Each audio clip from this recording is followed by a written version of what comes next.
Bonjour tout le monde. Je suis très heureux d'être ici aujourd'hui avec les ministres Mendicino et Blair. Pour commencer, j'aimerais remercier l'ancien gouverneur général David Johnston de nous avoir rapidement remis son premier rapport sur l'ingérence étrangère.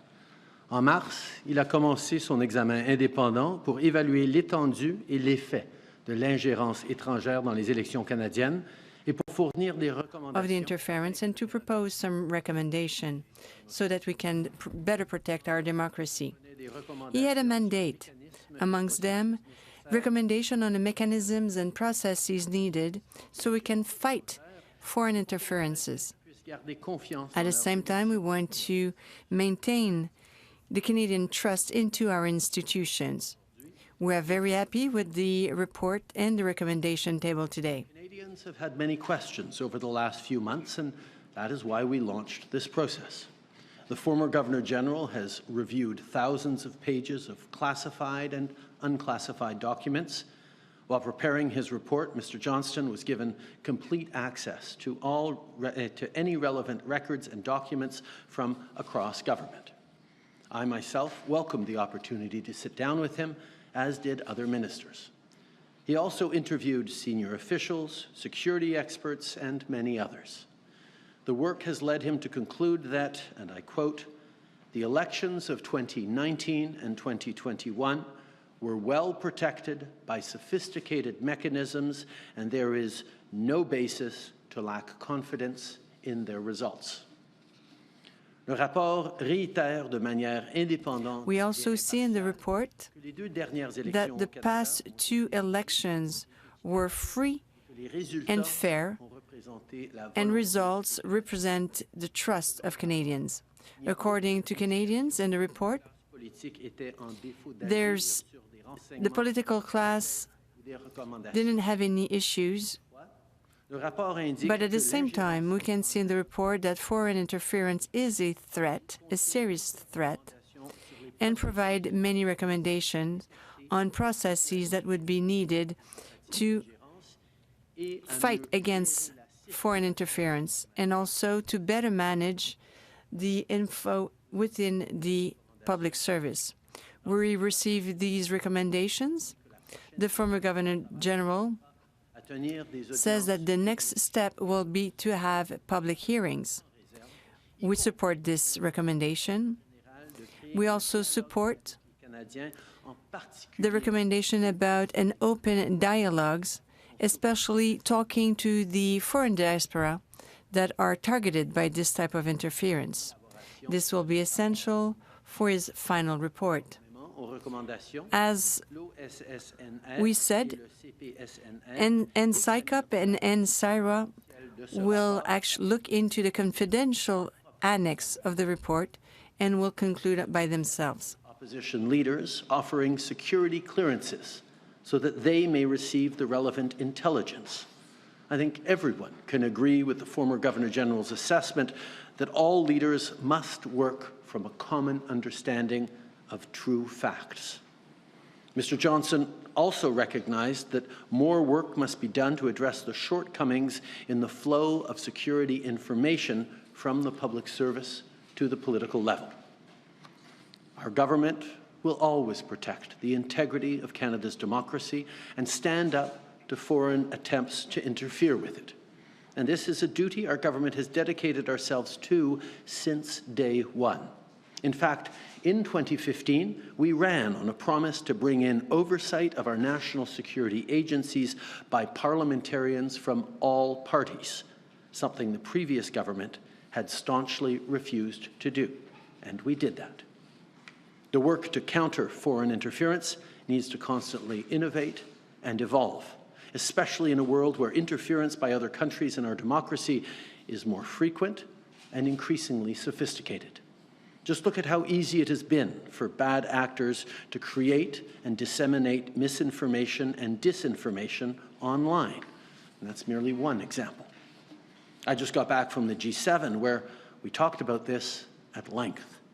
The illegal invasion of Ukraine and rising authoritarianism were much discussed.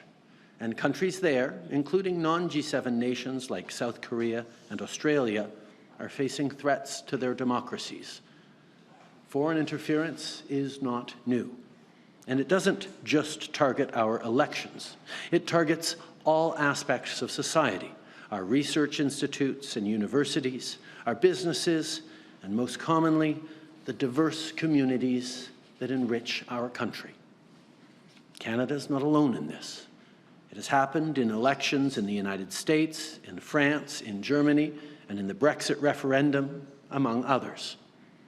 At the G7, one of the things we discussed was the rapid response mechanism that Canada introduced when we hosted in 2018 so that we could all strengthen our response to diverse and evolving threats to democracy. We will never tolerate foreign interference. Our government will continue to protect the integrity of democracy here in Canada, and we will defend any type of foreign interference. This is the duty of every Parliament, deputy, MPs, and citizen. We have to fight actively against disinformation and misinformation. We have to ensure the integrity of the democratic institution within the country, namely our elections. In Canada, democracy is strong and stable. Democracy here in Canada is the choice that we've made at every single election. We've held 44 elections since the Confederation. This is one of our privileges, and this is at the heart of our identity as Canadians. Around the world move to Canada with the dream of one day having citizenship, and with it, the right to cast a ballot, and maybe even to step up and put their own name on a ballot. Because in Canada, we have the right to choose our own future.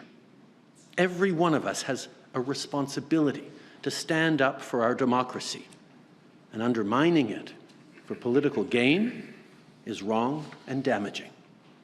Rigorous debate is a pillar of democracy, absolutely. So is interrogating our institutions and holding all elements of government to account. But democracy is not a game.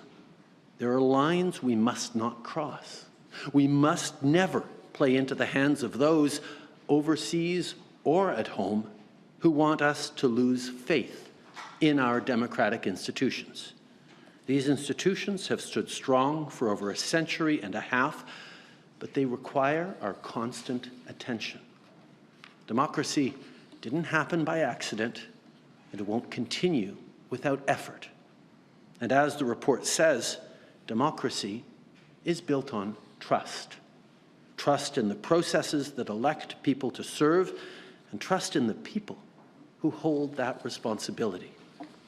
To lead is to choose, and responsible leadership requires us to take action that reaffirms Canadians' trust in our democracy. That's how we face the scale of the challenges that lie before us. Meeting this moment requires all of us to choose to strengthen trust. This is what Canadians deserve. This is what our government is committed to do. Once again, I want to thank the Governor-General for his work and welcome your questions. Thank you, Prime Minister. Merci, le Premier Ministre. We have 15 minutes for questions from the media. Nous avons 15 minutes pour les questions des médias, et on va commencer avec celui-ci. Good afternoon, Prime Minister. You're not bound to follow the recommendations of David Johnston, and we saw the other party leaders all say that you should go ahead with a public inquiry anyway. Is there any chance you will do that, and if not, why not? I committed to listening very carefully and abiding by the recommendations that the former Governor-General made, and he explained and justified his thought processes by it, and we will be following his recommendations. And you just said democracy is built on trust, and we've heard from the other party leaders, all the other party leaders seem unsatisfied with this process, and it hasn't convinced that many people outside of your own camp. Do you have any regrets about the way that you set up this process that failed to convince people outside of the party? I think, first of all, in regards to other party leaders, the conclusions drawn by the former Governor-General in this report are built on access to confidential and highly sensitive information that has been gathered and analyzed by our intelligence agencies. We have offered, I sent off letters a few hours ago, to all the different party leaders, offering them to get the necessary security clearances to be able to look at all the relevant raw intelligence so that they can see that the foundations and the analysis and the conclusions of this report are firm. I think all Canadians are rightly concerned not just about foreign interference, but about misinformation and disinformation. And that's where making sure, yes, we have robust debates about whether or not governments are doing enough or everything necessary to keep Canadians safe is an essential part of democracy that I look forward to continuing in this House and in the public square. But I think the foundation of having those rigorous debates in a way that contributes to democracy is to make sure that there is an access to and understanding of the true facts. And I certainly hope that all party leaders will avail themselves of the opportunity to understand the facts of the situation as we continue important debates on how to best keep Canadians, our businesses, our research institutions, and especially our democracy safe. Next question. Good afternoon, Prime Minister. Taria Isri, Global News. David Johnston was asked repeatedly this morning about his relationship to you and whether he could remain impartial and even the perception of bias. Will you consider appointing someone else to lead this process so that Canadians trust the eventual findings? I think David Johnston answered those questions extremely well this morning in his exchange with the media. I saw him a few times as a kid. I got to know him after he was appointed Governor General by Stephen Harper, once I was already a parliamentarian. And quite frankly, the quality and the caliber, not just of his decades of extraordinary service to this country, but the quality and caliber of the report he's put forward, leaves me in total confidence in his ability to continue to do this important work for Canadians. And given the reaction from opposition leaders, are you concerned at all about the political risk of not holding a public inquiry? Like I said, I look forward to party leaders choosing to actually get the security briefings, security clearances necessary to see the facts that underpin this report, so that going forward we can continue to have robust, informed debates on the best way to keep Canadians safe in a world in which foreign interference is increasingly a challenge for us, for all of our allies as well. I don't think Canadians would want or expect any of their leaders to choose ignorance when they can choose to have the facts laid out for them. And I can assure you, in our democracy, there are always going to be plenty of things to criticize a government on and to challenge us to do better. But let us, please, ground it in an understanding of the true facts and not choose to risk weakening Canadians' confidence in our institutions by building partisan attacks on things that are patently untrue. Prochaine question. Bonjour, Monsieur Trudeau, Madeleine Blais-Morin, Radio-Canada. Vous dites que la Radio-Canada, démocratie, you're saying that democracy needs dans une enquête trust. ou une révision, un travail, So if we do have an inquiry renseignements qui sont based on confidential information, dans la personne qui we have to trust the person behind c'est un the imminent inquiry. You say that David Johnston qu'elle n'ait pas has an confiance en impeccable ses reputation, but if the opposition says they don't trust the person, Non, are we actually shooting ourselves in the foot? Absolutely not. First of all, this was a proposal made by David Johnston. La Comité de sécurité et d'intelligence des parlementaires So the NSIRA and NSICOP are allowed to have access to this report. They will also have access to all of the secret information, all the confidential information that forms the basis of the recommendations. They will be able to do their own analysis and see if you agree with David Johnston's conclusions.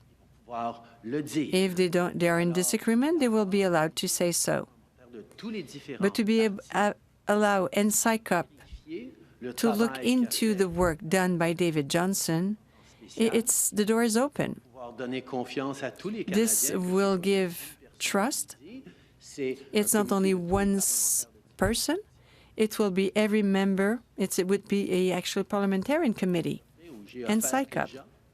I've also offered to every single political party to receive their own safety clearance, so they will have access to all the documents.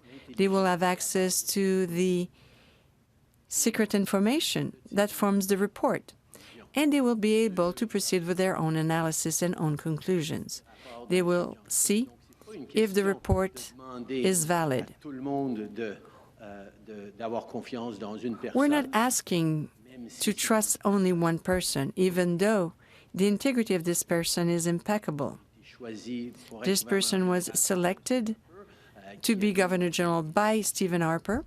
He has been working for the federal government for many years.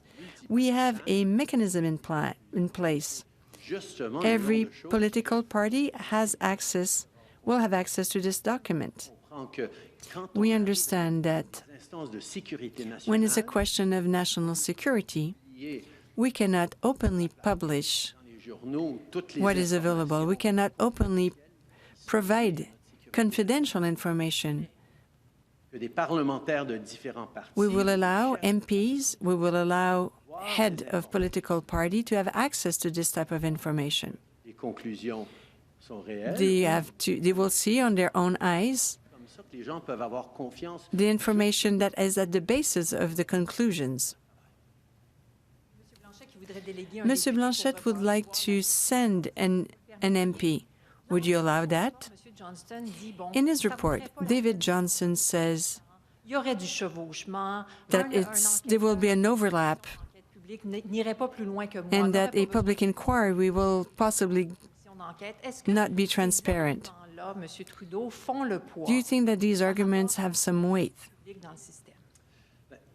Answer?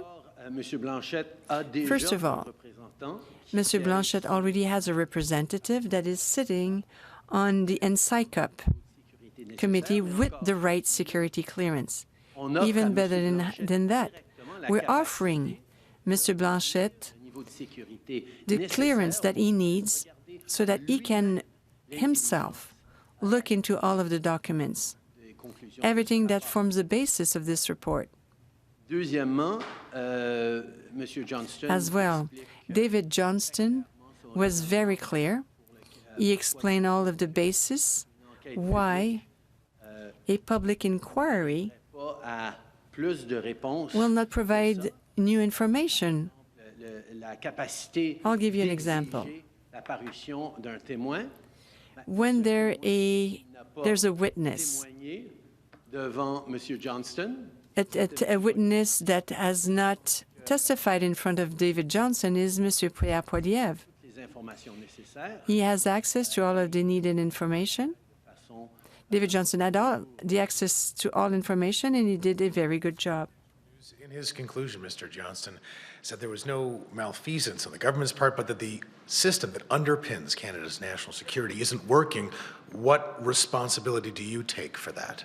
Actually, what he focused on was the fact that the communications, the flow of information from our national security agencies didn't, in a properly controlled and rigorous way, consistently make its way to the right levels. Perfect example on that is where he talks about the allegations against Michael Chong's, actually regarding Michael Chong, where they talk about, let me see if I can find it.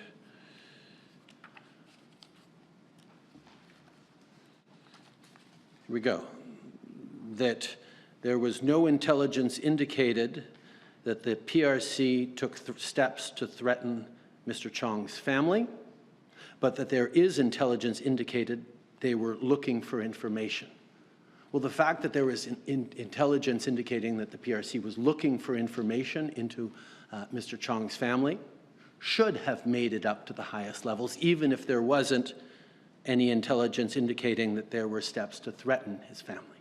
So that's an example that I addressed just a few weeks ago, saying anything that involves an MP or their families should automatically get up to a high political level so it can be dealt with. These are the kinds of things we need to ensure that there is more rigor and clearer flows of information, both upwards but also across government. And that's something that we're going to be continuing to improve. But as has been highlighted, foreign interference is a constantly evolving, increasingly sophisticated set of threats to Canadians, to our institutions, and to our democracy. And that's why we are constantly going to have to be iterating and improving in our response to foreign interference.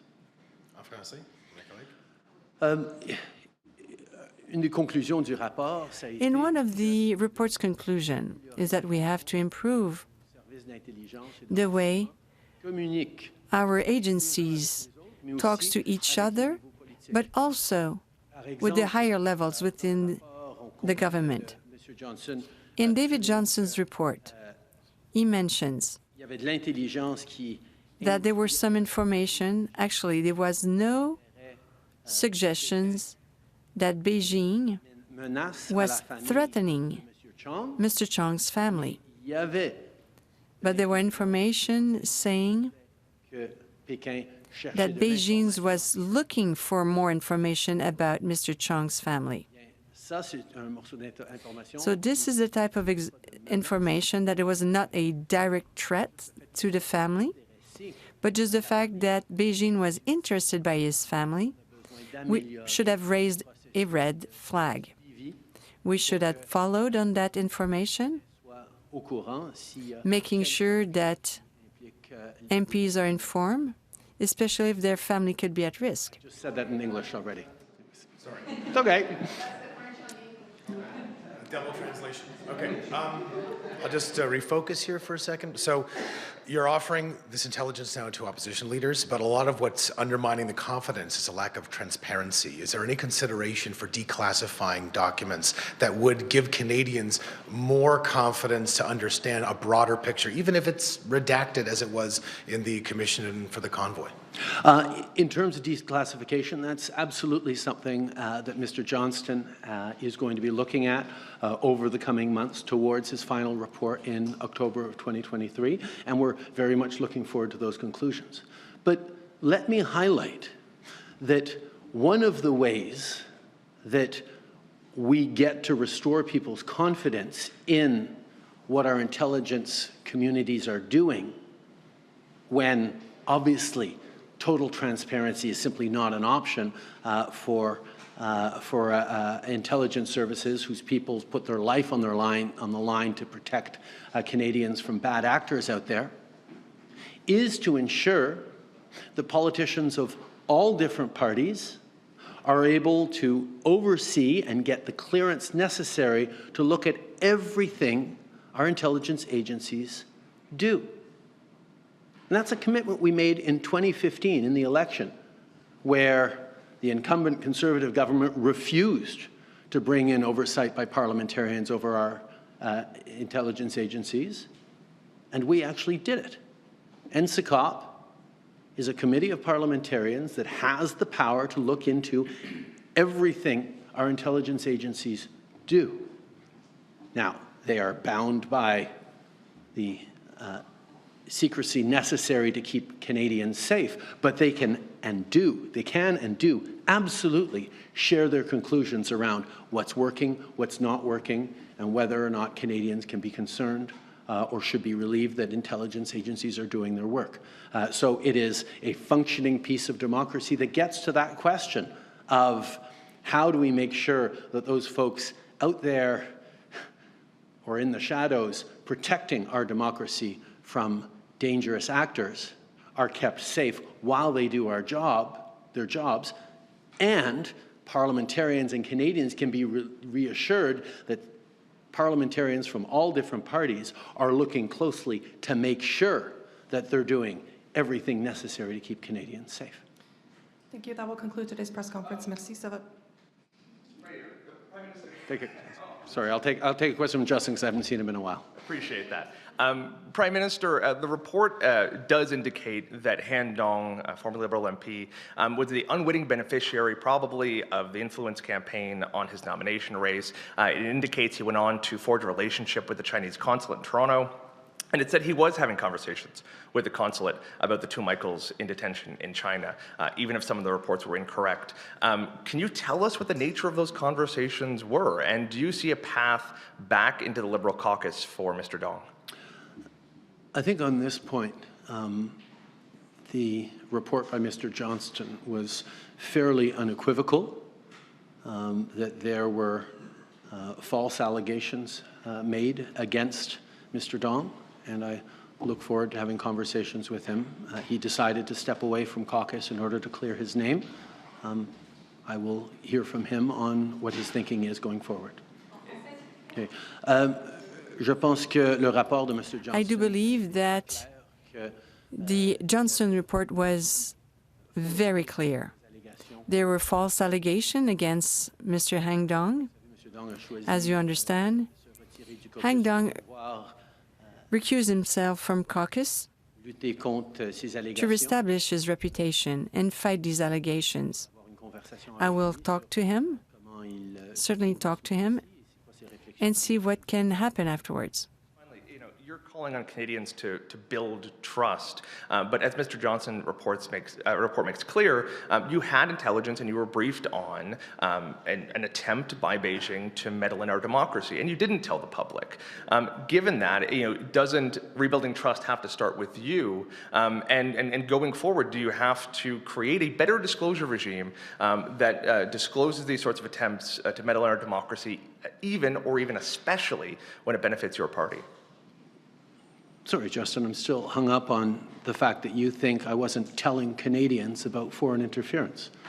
I talked about foreign interference from the very beginnings of getting elected. That's why we moved forward on a committee of parliamentarians to oversee what our security agencies were doing. That's why in January of 2019, we created the elections protocol that ensured that while our 2019 election was going on, top public servants would be able to monitor through updates daily from our intelligence agencies the state of foreign interference into our elections. Now, we made those announcements in 2019, and we have continually talked about the threat of foreign interference since then. There's a NSI COP report going back to 2017 on foreign interference that I highly recommend people look at. I believe it was 2017.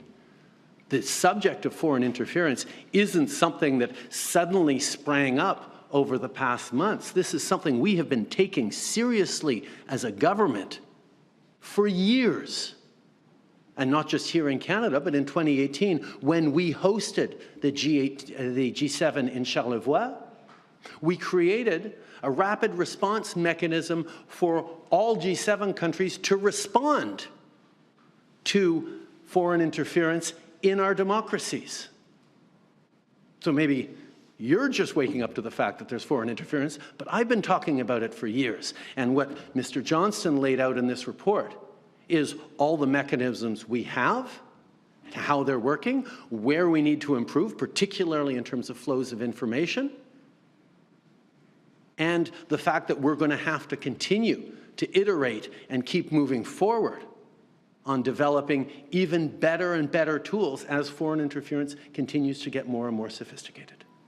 Thank you. That will conclude today's press conference. Merci. Ça va mettre fin à la conférence presse.